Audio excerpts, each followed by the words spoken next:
तो नमस्कार दोस्तों, आप सभी का स्वागत है हमारे YouTube चैनल में। तो आज की वीडियो में हम बात करेंगे देश और दुनिया से जुड़ी तमाम छोटी और बड़ी खबरों के बारे में। तो वीडियो शुरू होने से पहले आपसे छोटी सी गुजारिश है कि आप हमारे पहले YouTube चैनल को सब्सक्राइब कर लीजिए और साथ ही बेल आइकन को दबा दीजिए ताकि आपको हर वीडियो की नोटिफिकेशन सबसे पहले मिल सके। तो चलिए आज की वीडियो शुरू करते हैं। तो आज की पहली बड़ी खबर है कि अरुणाचल प्रदेश में सुरक्षा बलों को मिली बड़ी कामयाबी, 6 उग्रवादी मारे गए। जी हाँ दोस्तों, आपको बता दें कि अरुणाचल प्रदेश के तिरप जिले के खोंसा में सुरक्षा बलों के साथ मुठभेड़ में national socialist council of Nagaland के 6 उग्रवादी मारे गए हैं।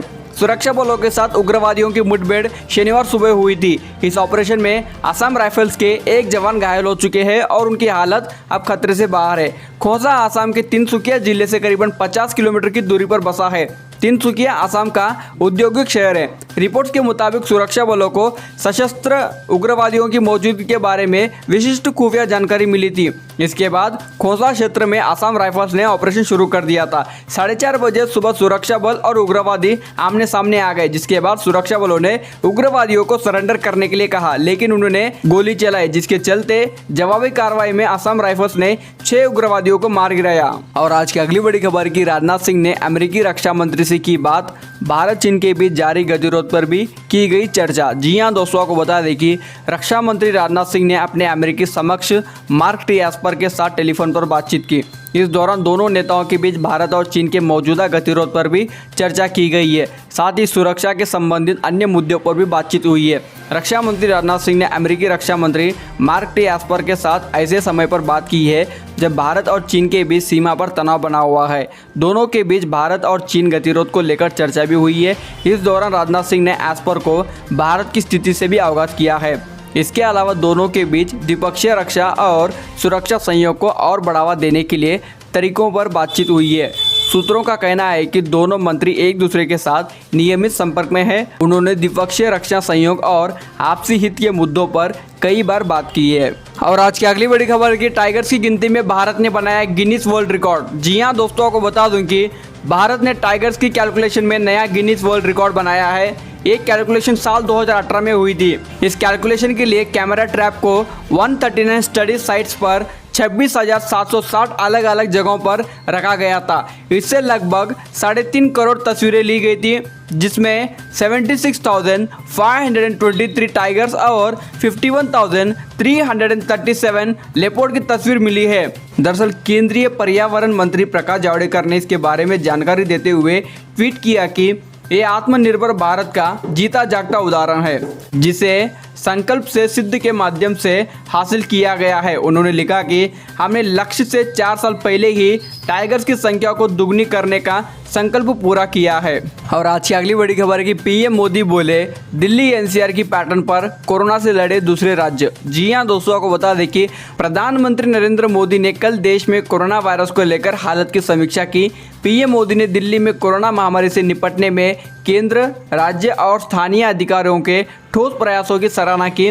उन्होंने कहा कि दूसरे राज्यों को भी दिल्ली एनसीआर की पैटर्न पर ही कोरोना के खिलाफ कदम उठाना चाहिए। इस समीक्षा बैठक में केंद्रीय गृह मंत्री अमित शाह, केंद्रीय स्वास्थ्य मंत्री डॉक्टर हर्षवर्धन, नीति आयोग के सदस्य, कैबिनेट सचिव और भारत सरकार के अन्य वरिष्ठ अधिकारियों ने हिस्सा लिया। प्रधानमंत्री ने देश के विभिन्न हिस्सों में कोरोना को लेकर स्थिति और इस जानलेवा वायरस से निपटने की विभिन्न राज्यों की तैयारियों का जायजा लिया। प्रधानमंत्री ने निर्देश दिया कि हमें सार्वजनिक स्थानों पर व्यक्तिगत स्वच्छता और सोशल डिस्टेंसिंग का पालन करने की आवश्यकता है। जारी बयान में प्रधानमंत्री नरेंद्र मोदी ने कहा कि कोरोना के बारे में जागरूकता पैदा किए जाने की ज़रूरत है और इसके संक्रमण के प्रसार को रोकने के लिए निरंतर जोर देना चाहिए। उन्होंने कहा कि इस संबंध में किसी भी तरह की लापरवाही के लिए कोई जगह नहीं है। और आज की अगली बड़ी खबर है कि मुंबई के धारावी में कोरोना पर काबू पाने के बाद अब WHO ने की धारावी की तारीफ। जी हां दोस्तों, आपको बता दें कि विश्व स्वास्थ्य संगठन WHO ने धारावी में कोरोना कंट्रोल के तरीकों की सराहना की। वर्ल्ड हेल्थ ऑर्गेनाइजेशन के चीफ टेड्रोस ने कहा कि मुंबई जैसे मेगा सिटी के धारावी में कोरोना को नियंत्रित करना बताता है कि कोरोना पर काबू पाया जा सकता है और इसके लिए मैं धारावी को बधाई देना चाहता हूँ। मैं आपको बता दूं कि महाराष्ट्र सरकार और बीएमसी ने धारावी में कोरोना पर काबू पाया है। बता दें कि पिछले मंगलवार को धारावी में कोरोना का एकमात्र केस मिला था। धारावी में अब तक कोरोना वायरस के लगभग 2,300 केस मिले हैं। मुंबई, जो कि कोरोना वायरस से भारत का सबसे ज़्यादा प्रभावी शहर होने के बावजूद धारावी जैसे इलाके में से सिर्फ 2300 केस ही मिलना, ये अपने आप में बहुत बड़ी बात है, जिसके चलते टेड्रोस ने धारावी की तारीफ की है। और आज की अगली बड़ी खबर है कि दिल्ली स्टेट यूनिवर्सिटीज़ के एग्जाम रद्द, मनीष सिसोदिया ने किया ऐलान। जी हां दोस्तों, आपको बता दूं कि दिल्ली के उप मुख्यमंत्री मनीष सिसोदिया की डिजिटल प्रेस कॉन्फ्रेंस हुई, जिसमें उन्होंने एजुकेशन से जुड़े कई महत्वपूर्ण विषयों पर बात की। इसी के साथ उन्होंने लाखों छात्रों को राहत देने वाला एक फैसला भी सुनाया, जो आप आगे वीडियो में सुन सकते हो। Extraordinary decisions in this tough time. इसलिए आज सरकार ने निर्णय लिया है कि दिल्ली राज्य की जितनी यूनिवर्सिटीज़ हैं उनमें सभी आगामी परीक्षाएं कैंसिल कर दी जाएंगी।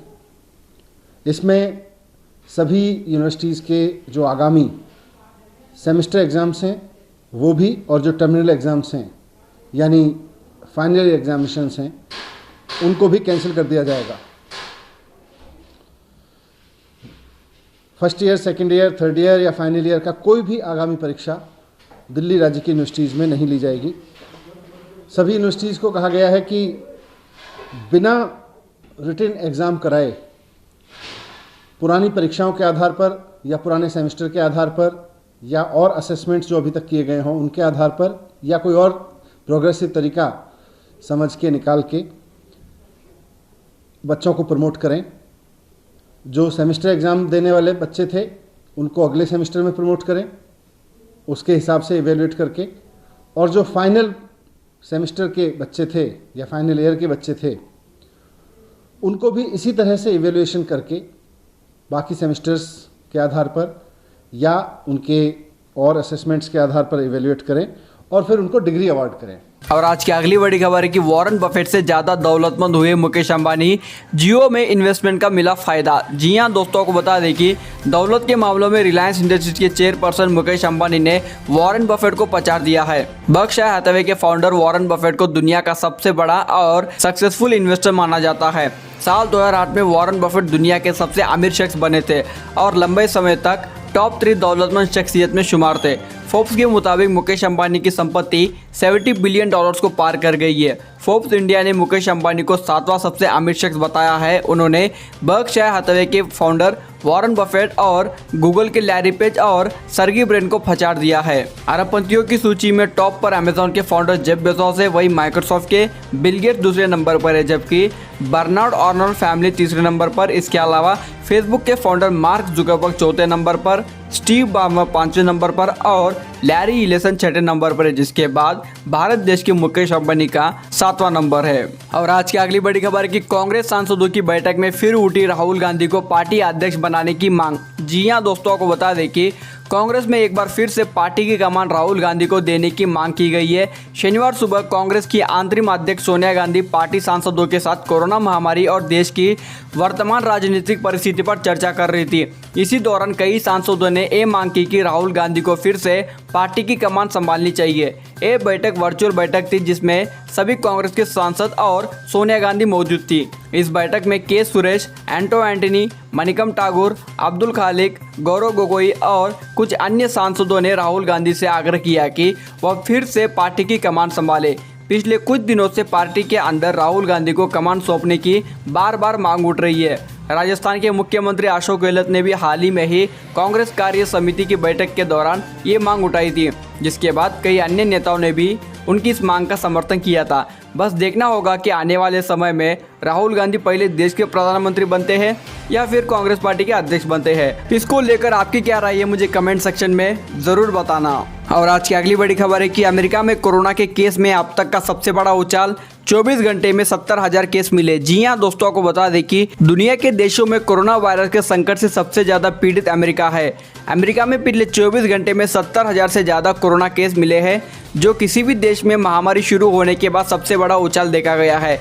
जॉन हॉपकिंस यूनिवर्सिटी के आंकड़ों के मुताबिक अमेरिका में अब तक 31,83,856 लोग कोरोना से पीड़ित हो चुके हैं। जॉन हॉपकिंस यूनिवर्सिटी के आंकड़े बताते हैं कि दुनिया भर में अब तक जानलेवा कोरोना वायरस से 1,24,61,962 लोग संक्रमित हो चुके हैं। इस खतरनाक वायरस की चपेट में आने से पूरी दुनिया में 5,59,000 481 लोग अब तक जान गंवा चुके हैं। हालांकि अच्छी बात यह है कि इस बीमारी से इलाज के बाद 68,35,987 मरीज ठीक हो चुके हैं और भारत देश में कोरोना वायरस के कुल मामले 8,21,000 के पार चले गए हैं और इनमें से करीबन 5,15,000 लोग ठीक भी हो चुके हैं और 22,123 लोगों की अब तक जाने जा चुकी है। तो दोस्तों, इसी के चलते आज की तमाम छोटी और बड़ी खबरें यहीं पर समाप्त होती है। वीडियो पसंद आए तो ज़रूर लाइक करें, शेयर करें और ऐसे ही ताज़ा तरीन खबरें देखने के लिए आज़ाद भारत यूट्यूब चैनल को सब्सक्राइब करें। वीडियो देखने के लिए आपका बहुत बहुत धन्यवाद। जय हिंद, वंदे मातरम।